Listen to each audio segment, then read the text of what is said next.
8वीं कक्षा के छात्रों का हिंदी कक्षा में हार्दिक स्वागत है। आज मैं पलाश पुस्तक का दूसरा पाठ मौसी पपीते वाली से परिचित कराना चाहूँगी। मैं सबसे पहले बता दूँ कि कविता पढ़ने का एक अलग ढंग होता है और कहानी गद्य में भी विभिन्न बातें आती है। निबंध, कहानी इत्यादि, उसको उपन्यास इत्यादि को हम अलग ढंग से पढ़ते हैं। इसमें आरोह अवरोह, शब्द पढ़ बलाघात, वाक्य पढ़ बलाघात, वर्ण पढ़ बलाघात से वाक्य, भाव, भाषा बहुत ही समर्थ और शक्तिशाली बन जाते हैं। तो सबसे पहले मैं मौसी पपीते वाली पाठ को पढ़ूंगी। इसमें कठिन शब्द आप उतारेंगे। अर्थ जिन कठिन शब्दों के अर्थ दिए हुए हैं पुस्तक में, उसको लिखना मैं उचित नहीं समझती। जो उसके अतिरिक्त जो शब्द कठिन आएंगे उसके अर्थ मैं बताती चलूंगी।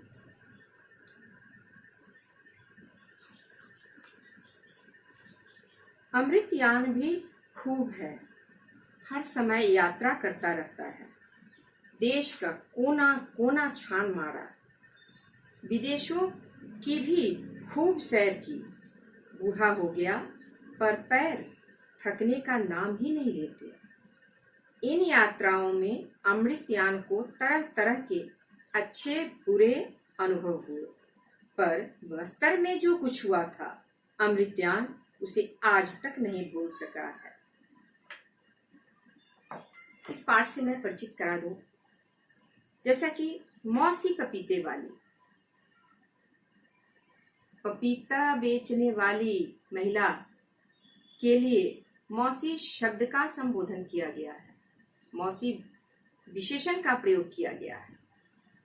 आप देखिए, जब हम किसी को रिश्ते में, संबंध में जोड़कर बात करते हैं तो हमारी भावना ही अलग हो जाती है। यूं ही नहीं कहा गया है वसुधैव कुटुंबकम। पूरी वसुधा एक परिवार है, जिसे यूं ही नहीं कहा गया है। और यहाँ मौसी शब्द में कितनी आत्मीयता टपक रही है, कितनी ममता टपक रही है, क्या ही प्यारा भाव है। कागा काको धन हरै, कोयल काको दे, मीठे वचन सुनाए ते जग बस में कर ले। इसलिए सबसे पहले आप गौर करेंगे मौसी शब्द पर। मौसी यानी माँ की बहन।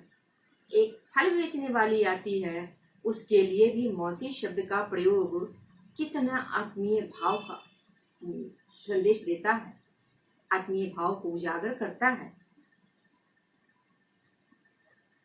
यहाँ अमृतयान हर समय यात्रा करते रहते हैं और इस यात्रा में उन्हें थकान होती ही नहीं है, जरा भी थकते नहीं हैं।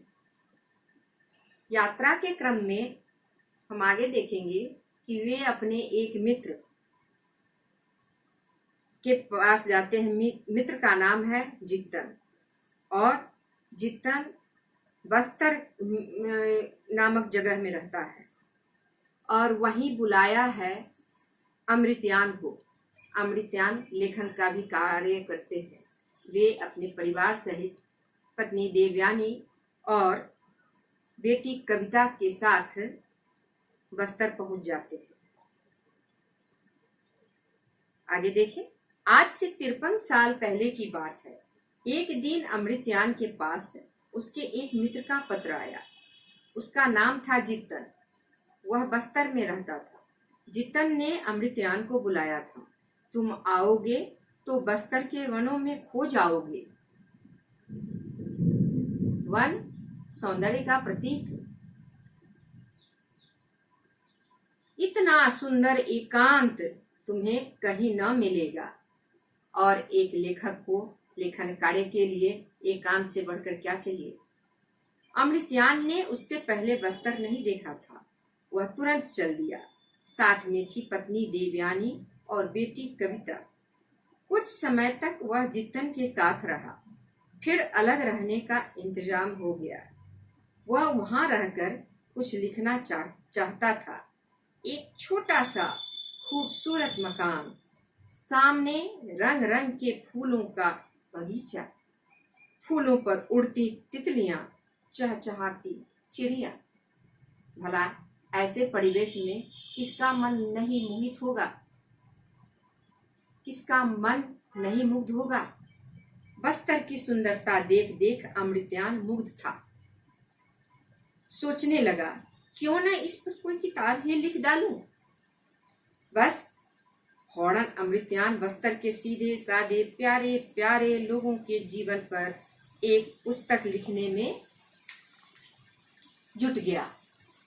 एक तो मित्र का बुलावा, दूसरे वहां का बड़ा ही सुंदर सुकोमल मनभावन लुभावन परिवेश। तो क्यों ना वहां के परिवेश, वहां के लोगों पर कुछ अपनी रचना से उन्हें प्रभावित करे, यादगार बना दे। जितना भी लिखता लगता अभी तो और भी बहुत कुछ लिखना बाकी है। कभी कभी उसे लगता जैसे बस्तर के लोगों ने कोई जादू सा कर दिया है उस पर। मैं आप लोगों को बता दूं, ये जादू सा करना क्यों लिखा है लेखक ने। जादू सा करना यानी किसी को भी अपना बना लेने की क्षमता।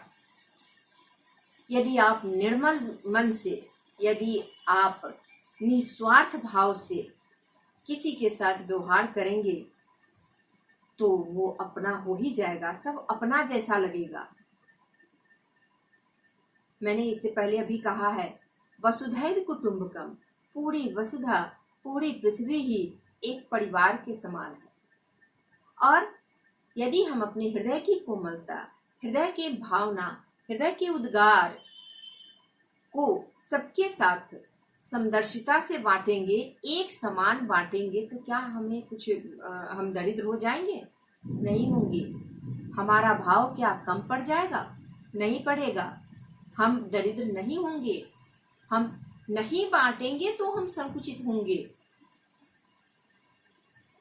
ईश्वर ने हमारे अंदर दिव्य भाव भरे हैं लोगों के साथ उसी तरह का व्यवहार करने के लिए। इसलिए अमृत्यान को लग रहा है कि वहां के लोगों ने उन पर कोई जादू कर दिया है। जादू, मोहित कर लेना, अपना समझना। जब आप किसी को अपना समझने लगिए तो फिर आपके मन में कोई भी दुर्भावना नहीं रहेगी। बैर भाव, ईर्ष्या, द्वेष, ये सारे भाव उड़ जाएंगे। एक दिन अमृत्यान लिख रहा था। देवयानी और कविता आंगन में बैठी थी। इतने में एक स्त्री पपीता बेचती हुई उधर से आ निकली। पपीते लो पपीते, मीठे मिश्री से पपीते। पपीते मीठे थे या नहीं यह तो नहीं पता, पर उस स्त्री की आवाज में ऐसी मिठास थी कि देवयानी और कविता दरवाजे पर जा खड़ी हुई। अभी मैंने कहा ना, कागा काको धन हरे। मधुर वचन है औषधि, कटुक वचन है तीर। श्रवण द्वार अर्थात कान, श्रवण द्वार है संचरे सालय सकल शरीर। आप मधुर वचन से किसी को भी परास्त कर सकते हैं।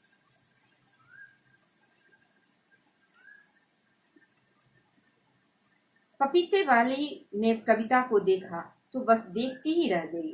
उसने कविता को गोद में उठा लिया, उसे प्यार करने लगी, फिर छांट कर एक पपीता दिया और अपने रास्ते चलने लगी।